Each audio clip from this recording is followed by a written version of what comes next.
Il est reçu à Paris sans l'ombre d'un reproche. Mohamed Ben Zayed, prince héritier d'Abu Dhabi, est un allié de choix pour la France. Pourtant, lors de cette visite, une plainte est déposée contre l'homme fort des Émirats arabes unis devant le pôle crime contre l'humanité du parquet de Paris. Avant lui, en avril dernier, c'est son alter ego, prince héritier d'Arabie Saoudite, Mohamed Ben Salman, qui a été visé. En cause, la guerre au Yémen, menée par la coalition arabe depuis 3 ans et demi.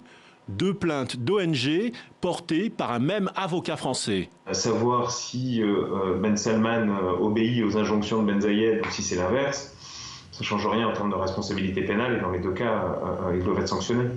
En tout cas, ils sont les 2 chantres, les 2 têtes de la même politique inhumaine et illégale menée au Yémen, de la même guerre menée au Yémen. Une guerre civile et régionale particulièrement meurtrière.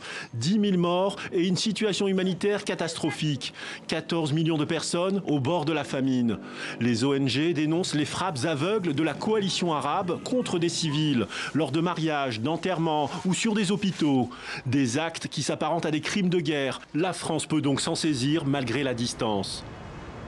Saisir des juridictions qui ont compétence au titre de la compétence universelle, mais qui ne sont pas sur place et qui vont donc avoir des difficultés pour pour qu'ils travaillent d'enquête classique, accès aux zones de crime, accès aux preuves directes, est beaucoup plus compliqué. Maintenant, c'est pas impossible, et dans la situation actuelle, j'allais dire, c'est la France ou rien.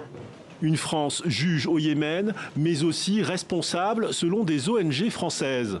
L'Arabie Saoudite et les Émirats arabes unis sont respectivement les 2e et 6e plus gros clients de l'industrie d'armement française.